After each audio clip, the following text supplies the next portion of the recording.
प्रिय विद्यार्थियों, आपके सिलेबस में रामचरितमानस के बालकांड से राम लक्ष्मण परशुराम संवाद दिया गया है।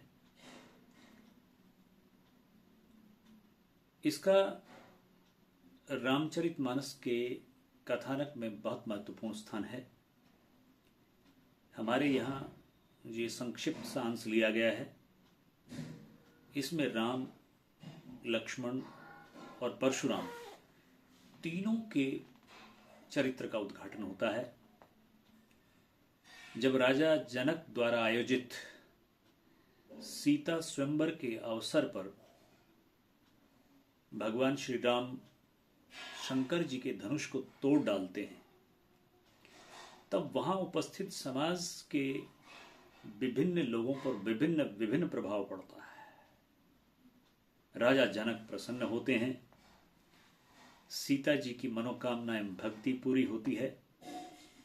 साधु लोग प्रसन्न होते हैं, दुष्ट राजा लोग इससे दुखी होते हैं। परशुराम को जब धनुष के टूटने की खबर मिलती है तो वे क्रोध से पागल हो उठते हैं तथा राजा जनक की सभा में उपस्थित होकर धनुष को तोड़ने वालों को समाप्त करने की धमकी देते हैं। यह उसी समय की कथा है, उसी समय का चित्रण है।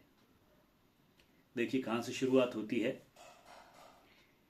ये आप जानते हैं कि हमारे यहाँ जो राम लक्ष्मण परशुराम संवाद है वो दोहा और चौपाई में रचित है।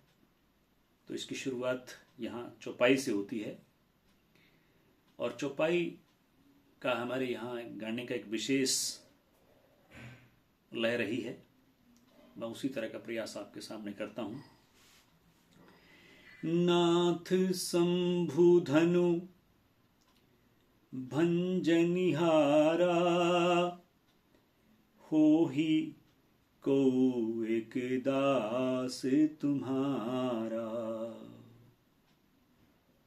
जब क्रोधित होकर के परशुराम सभा से पूछते हैं कि ये शिव का धनुष किसने तोड़ा है, तो इस पर राम कहते हैं कि हे नाथ, हे स्वामी, इस शंभु के धनु को, इस शिव के धनुष को भंजनिहारा, तोड़ने वाला, होई क्यों एक दास तुम्हारा, तुम्हारा कोई एक दास ही होगा।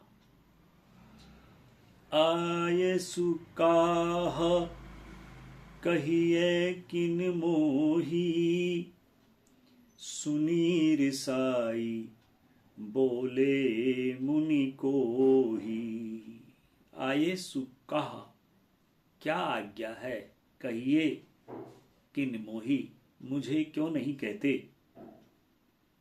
सुनी रिसाई बोले मुनि को ही। इस पर रिसाई माने क्रोध से भरकर के मुनि कहने लगे, सेवक सूजो कर सेवकाई, आरी करनी करी करी ए लराई। अरे सेवक तो वो होता है जो सेवा करता है। आरी करनी, ये दुश्मनी का कर्म करके तो उसने लड़ाई मोल ले ली है।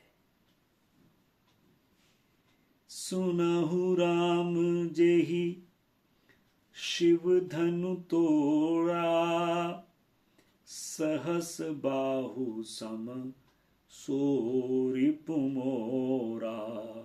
परशुराम जी कहने लगे, सुनहु राम, हे राम सुनिए, जेहि माने जिसने शिव धनुष तोड़ा है, सहस बाहु सम सो रिपु मोरा, वह सहस्र बाहु के समान मेरा शत्रु है। सो बिलगाऊ बिहाई समाजा, नत मारे जही ही सब राजा। सो बिलगाऊ, वो बिलग हो जाए, अलग हो जाए, बिहाई समाजा, संपूर्ण समाज को छोड़ करके। न तो मारे जहिए सब राजा, न तो सारे के सारे लोग, सारे के सारे राजा मारे जाएंगे। जब परशुराम जी क्रोध से भरकर इस प्रकार के वचन संपूर्ण सभा को कह रहे थे, उसी समय पर उनके वचनों को सुनकर के लक्ष्मण मुस्कुराने लगे। सुनी मुनि बचन लखन मुस्काने,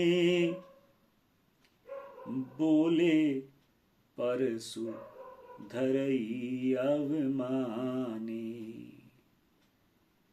तो मुनि परशुराम जी के वचन सुनकर के लक्ष्मण मुस्कुराने लगे और बोले, परशु धरई माने परशु को धारण करने वाले परशुराम के साथ अवमानना के साथ, अवमान्य माने अवमानना के साथ, बेइज्जती करते हुए, बेइज्जती के तरीके से। बहु धनु ही तोरी लरकाई, कभहु नास रिस कीनी गोसाई।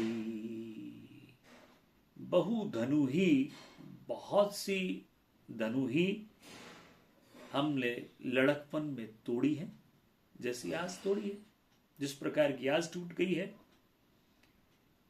कभू ना असी रिस, ऐसा गुस्सा तो आपने कभी नहीं किया गोसाई, हे स्वामी, हे मुनि। यही धनु पर ममता के ही हेतु, सुनी रिसाई कह भृगुकुल केतु। यही धनु पर ममता के ही हेतु, इसी धनुष पर ममता किस लिए है। सुनी रिसाई कहे भृगुकुल केतु। रिसाई माने गुस्से से सुन करके, भर करके, भृगुकुल की केतु, भृगुकुल की पताका परशुराम जी क्या कहने लगे।